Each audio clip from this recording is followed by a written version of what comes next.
Dans le thème « Les promesses faites à Israël », lecture du chapitre 42.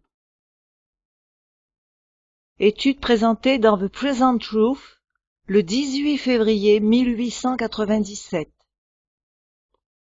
Sous-titre « À nouveau en captivité », première partie. Bien que les enfants d'Israël entonnèrent le chant de leur libération sur les rives de la mer Rouge, avec raison cependant, ce ne fut qu'après avoir traversé le Jourdain qu'ils furent réellement libérés de l'Égypte. Ils ne retinrent pas fermement jusqu'à la fin l'assurance qu'ils avaient au commencement, mais ils, ouvrez les guillemets, tournèrent leur cœur vers l'Égypte en disant à Aaron, « Fais-nous des dieux qui marchent devant nous », fermez les guillemets. Acte 7, versets 39 et 40. Cependant, quand ils traversèrent le Jourdain et arrivèrent dans la terre de Canaan, ils eurent le témoignage de Dieu que l'opprobre de l'Égypte leur avait été ôté. Ils eurent alors du repos et furent libres dans le Seigneur. Mais ce repos ne dura pas longtemps. Les murmures, la méfiance et l'apostasie firent bientôt leur apparition parmi le peuple de Dieu. Ils voulurent un roi afin d'être comme les païens qui les entouraient, et leur désir fut amplement exaucé. Ouvrez les guillemets. Ils se mêlèrent avec les nations et ils apprirent leurs œuvres. Ils servirent leurs idoles, qui furent pour eux un piège. Ils sacrifièrent leurs fils et leurs filles aux idoles. Ils répandirent le sang innocent, le sang de leurs fils et de leurs filles, qu'ils sacrifièrent aux idoles de Canaan. Et le pays fut profané par des meurtres. Fermez les guillemets. Psaume 106, versets 35 à 38. Ils devinrent littéralement comme les païens qui les entouraient.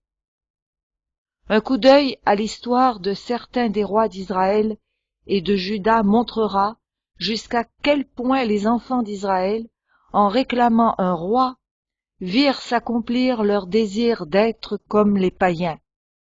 Le prophète de Dieu dit à Saül, le premier de leurs rois, ouvrez les guillemets, « L'obéissance vaut mieux que les sacrifices, et l'observation de sa parole vaut mieux que la graisse des béliers, car la désobéissance est aussi coupable que la divination, et la résistance ne l'est pas moins que l'idolâtrie et les téraphim. Puisque tu as rejeté la parole de l'Éternel, il te rejette aussi comme roi. » Fermez les guillemets. 1 Samuel 15, versets 22 et 23. Salomon prit beaucoup de femmes étrangères parmi les païens. Et, ouvrez les guillemets, à l'époque de la vieillesse de Salomon, ces femmes inclinèrent son cœur vers d'autres dieux, et son cœur ne fut point tout entier à l'Éternel, son Dieu, comme l'avait été le cœur de David son père. Salomon alla après Astarté, divinité des Sidoniens, et après Milcom, l'abomination des Ammonites. Fermez les guillemets. 1 Roi 11, versets 4 et 5. Sous le règne de Roboam, fils de Salomon, ouvrez les guillemets, Juda fit ce qui est mal aux yeux de l'Éternel. Et par les péchés qu'ils commirent, ils excitèrent sa jalousie plus que ne l'avait jamais fait leur père. Ils se bâtirent eux-mêmes des hauts lieux avec des statues et des idoles sur toute colline élevée et sous tout arbre vert. Statues obscènes en relation avec les rites lascifs, qui constituaient une forme d'adoration du soleil. Il y eut même des prostituées dans le pays. Ils imitèrent toutes les abominations des nations que l'Éternel avait chassées devant les enfants d'Israël. 1 Roi 14, versets 22 à 24. Nous lisons la même chose sur Achaz, dans 2 Rois 16, versets 1 à 4. Ouvrez les guillemets. L'Éternel humilia Juda à cause d'Achaz, roi d'Israël, qui avait jeté le désordre dans Juda et commis des péchés contre l'Éternel. Pendant qu'il était dans la détresse, il continuait à pécher contre l'Éternel, lui le roi Achaz. Il sacrifia au dieu de Damas, qu'il avait frappé, et il dit, « Puisque les dieux des rois de Syrie leur viennent en aide, je leur sacrifierai pour qu'ils me secourent. » Mais ils furent l'occasion de sa chute et de celle de tout Israël. Fermez les guillemets. 2 Chroniques 28, versets 19 à 23. Sous-titre: Pire que les païens. Manassé, fils d'Ézéchias, ouvrez les guillemets, fit ce qui est mal aux yeux de l'Éternel, selon les abominations des nations que l'Éternel avait chassées devant les enfants d'Israël. Il rebâtit les hauts lieux qu'Ézéchias son père avait détruits. Il éleva des autels à Baal. Il fit une idole d'Astarté, comme avait fait Achab, roi d'Israël. Et il se prosterna devant toute l'armée des cieux et la servit. Il bâtit des autels dans la maison de l'Éternel, quoique l'Éternel eût dit, « C'est dans Jérusalem que je placerai mon nom. » Il bâtit des autels à toute l'armée des cieux dans les deux parvis de la maison de l'Éternel. Il fit passer son fils par le feu. Il observait les nuages et les serpents pour en tirer des pronostics, et il établit des gens qui évoquaient les esprits et qui prédisaient l'avenir. Il fit de plus en plus ce qui est mal aux yeux de l'Éternel, afin de l'irriter. Il mit l'idole d'Astarté qu'il avait faite dans la maison de laquelle l'Éternel avait dit à David et à Salomon son fils, « C'est dans cette maison et c'est dans Jérusalem que j'ai choisi parmi toutes les tribus d'Israël que je veux à toujours placer mon nom.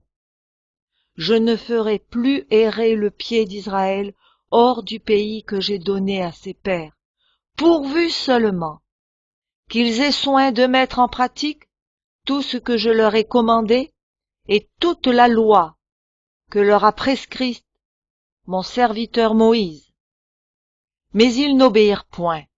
Manassé fut cause qu'ils s'égarèrent et firent le mal, plus que les nations que l'Éternel avait détruites devant les enfants d'Israël.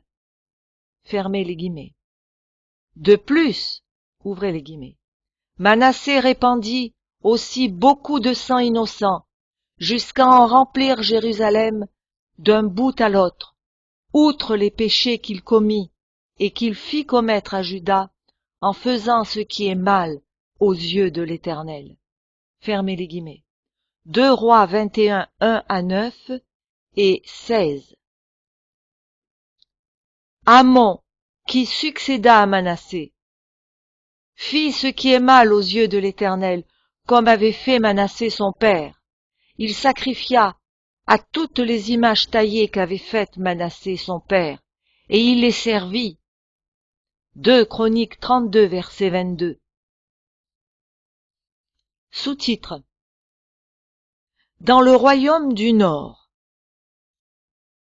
Si nous analysons la vie des rois qui régnèrent dans la région du nord d'Israël après la division du royaume à la mort de Salomon, nous trouvons un récit pire encore. Il y eut à Jérusalem quelques rois fidèles, mais en commençant par Jéroboam, qui pécha et fit pécher Israël, 1 Roi 14, 16, chacun des rois successifs d'Israël fut pire que son prédécesseur. Nadab, le fils de Jéroboam, ouvrez les guillemets, fit ce qui est mal aux yeux de l'Éternel, et il marcha dans la voie de son père, se livrant au péché que son père avait fait commettre à Israël. Fermez les guillemets.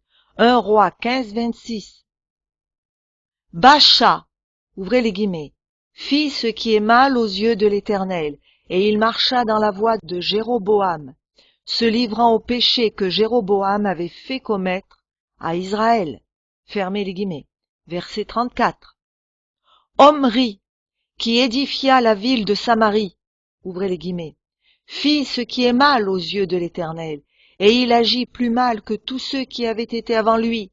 Il marcha dans toute la voie de Jéroboam, fils de Nébat, et se livra au péché que Jéroboam avait fait commettre à Israël, irritant par leurs idoles l'Éternel, le Dieu d'Israël. Fermez les guillemets. 1 Roi 16, 25 et 26. Cependant, méchant comme il était, il fut surpassé par Achab, fils d'Omri, qui fit ce qui est mal aux yeux de l'Éternel, plus que tous ceux qui avaient été avant lui. Fermez les guillemets. Versets 30 et 33. Les choses continuèrent ainsi jusqu'à ce que le Seigneur dise par le prophète Jérémie, ouvrez les guillemets, parcourez les rues de Jérusalem, regardez, informez-vous, cherchez dans les places, s'il s'y trouve un homme, s'il y en a un qui pratique la justice, qui s'attache à la vérité. Fermez les guillemets. Jérémie 5:1. Il doutait de trouver un tel homme, ouvrez les guillemets, car il se trouve parmi mon peuple des méchants, ils épient comme l'oiseleur qui dresse des pièges, ils tendent des filets et prennent des hommes. Comme une cage remplie d'oiseaux, leurs maisons sont remplies de fraude. C'est ainsi qu'ils deviennent puissants et riches. Ils s'engraissent, ils sont brillants, d'embonpoint. Ils dépassent toute mesure dans le mal. Fermez les guillemets. Versets 26 à 28. Puisque Dieu avait chassé les païens du pays à cause de leur idolâtrie abominable, il est évident que les enfants d'Israël ne pouvaient y avoir aucun héritage tant qu'ils seraient dans une condition égale ou pire que celle des païens. Le fait que ceux qui prennent le nom de l'Éternel adoptent les coutumes et les manières des païens ne rend pas ces coutumes plus acceptables pour Dieu. Le fait que nous pouvons trouver le paganisme dans l'Église ne le rend pas recommandable. Au contraire, une profession élevée rend une mauvaise pratique encore plus détestable. Les enfants d'Israël, donc, ne possédaient pas vraiment la terre de Canaan, tandis qu'ils suivaient les voies des païens, et puisque l'opprobre de l'Égypte était précisément le péché dans lequel ils étaient tombés, il est évident que bien qu'ils se vantaient de leur liberté dans le pays de Canaan, ils se trouvaient dans le pire des esclavages. Quand, à une époque postérieure, les Juifs dirent prétentieusement, ouvrez les guillemets, nous sommes la postérité d'Abraham, et nous ne fûmes jamais esclaves de personne, fermez les guillemets. Jésus leur répliqua, ouvrez les guillemets, en vérité, je vous le dis, quiconque se livre au péché est esclave du péché. Fermez les guillemets. Jean 8, versets 33 à 35. Sous-titre: La fidélité de Dieu. Cependant, il y avait des possibilités merveilleuses à la portée du peuple durant toute cette époque. À n'importe quel moment, ils auraient pu se repentir et revenir au Seigneur, et il l'aurait trouvé disposé à accomplir pleinement sa promesse en eux. Bien que, ouvrez les guillemets, tous les chefs des sacrificateurs et le peuple multiplièrent aussi les transgressions, selon toutes les abominations des nations, l'Éternel, le Dieu de leur père, donna de bonne heure à ses envoyés la mission de les avertir, car il voulait épargner son peuple et sa propre demeure. Fermez les guillemets. 2 Chroniques 36, versets 14 et 15.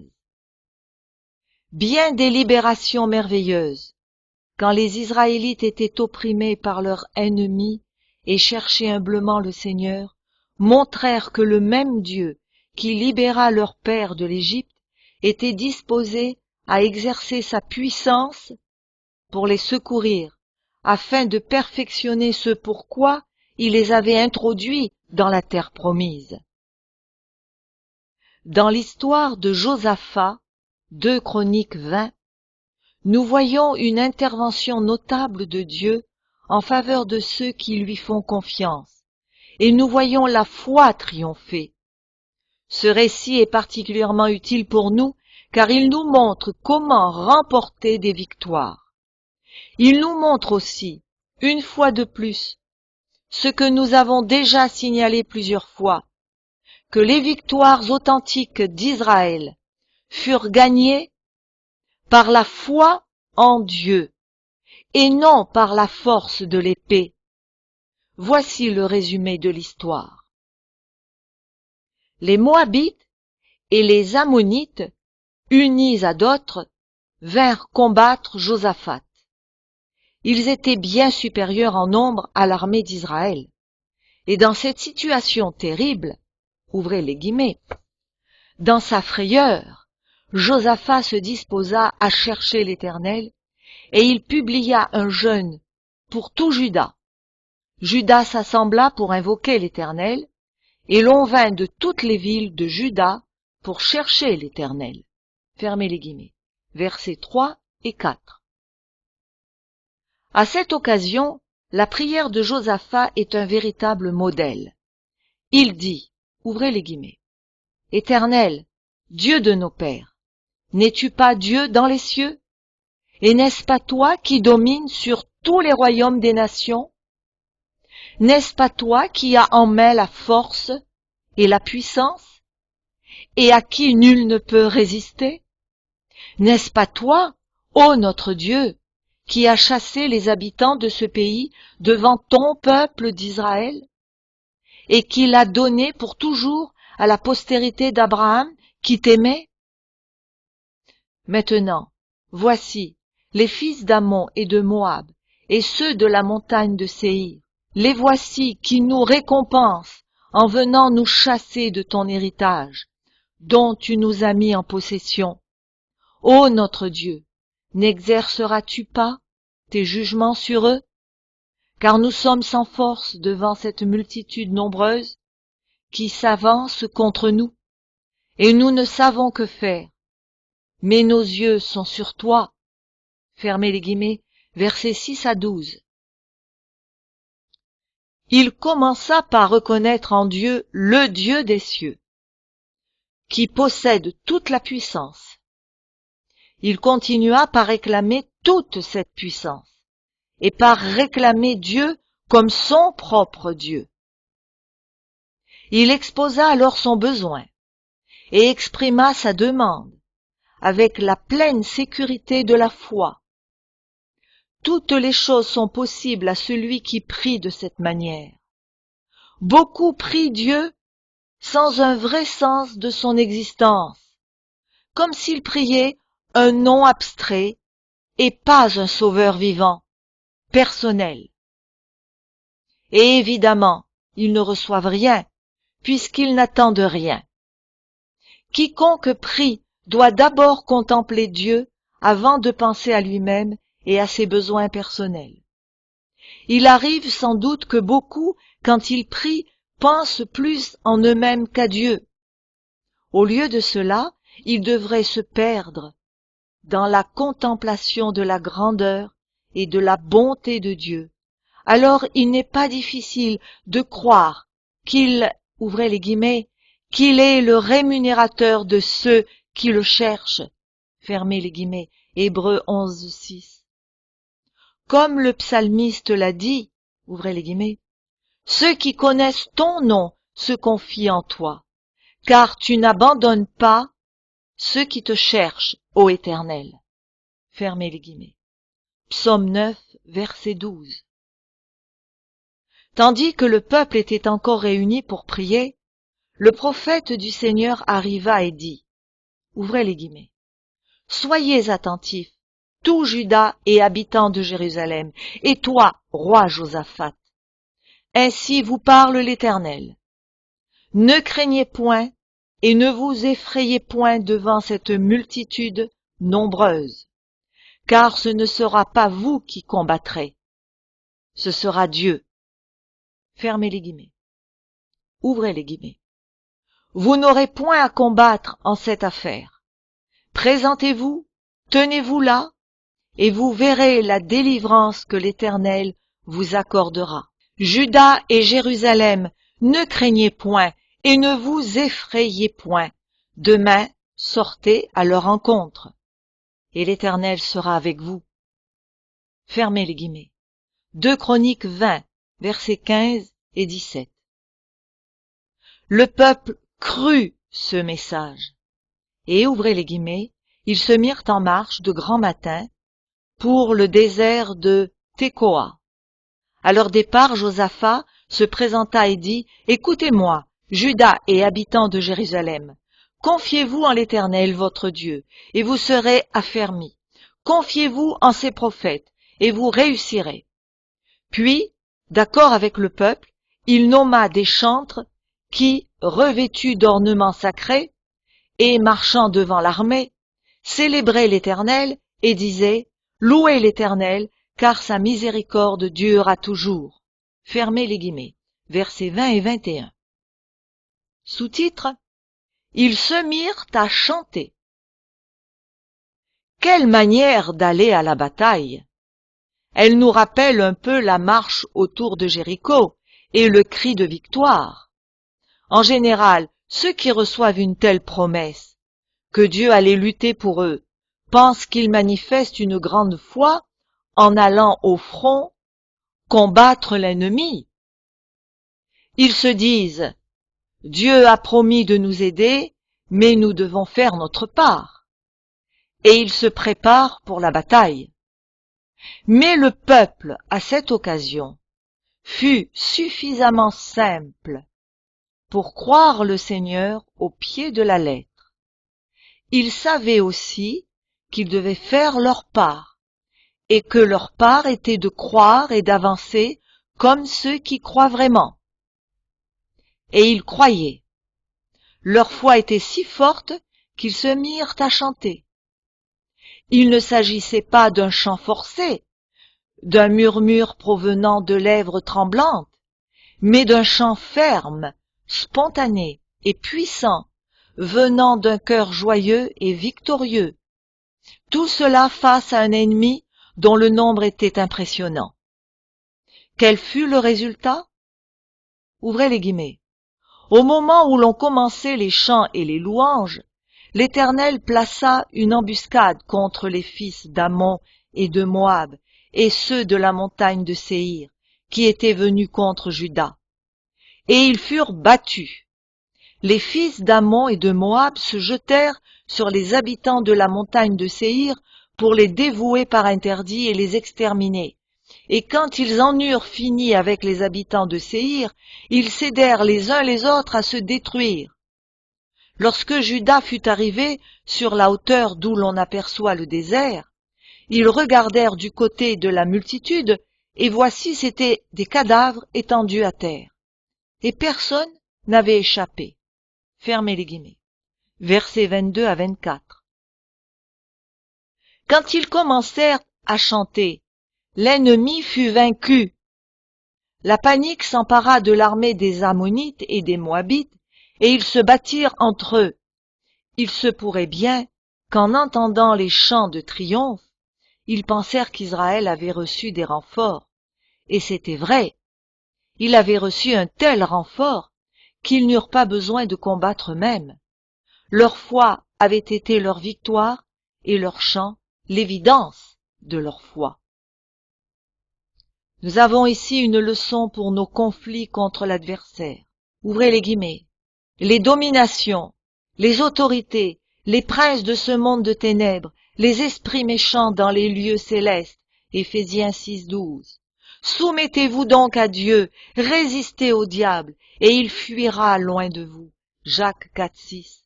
Mais résistez-lui avec une foi ferme. 1 Pierre 5:9. Seule une telle résistance le mettra en fuite, car il sait qu'il est plus fort que nous. Mais quand on lui fait face avec la foi de Jésus, il doit fuir, car il sait qu'il n'a aucune force pour affronter Christ. Nous voyons une fois de plus que les rachetés de l'Éternel retourneront, ils iront à Sion avec des chants de triomphe. Ésaïe 51, verset 11. Par les expériences que nous venons d'étudier, le Seigneur voulait montrer à Israël comment il devait vaincre et combien il était désireux de disposer à accomplir la promesse faite à leur père.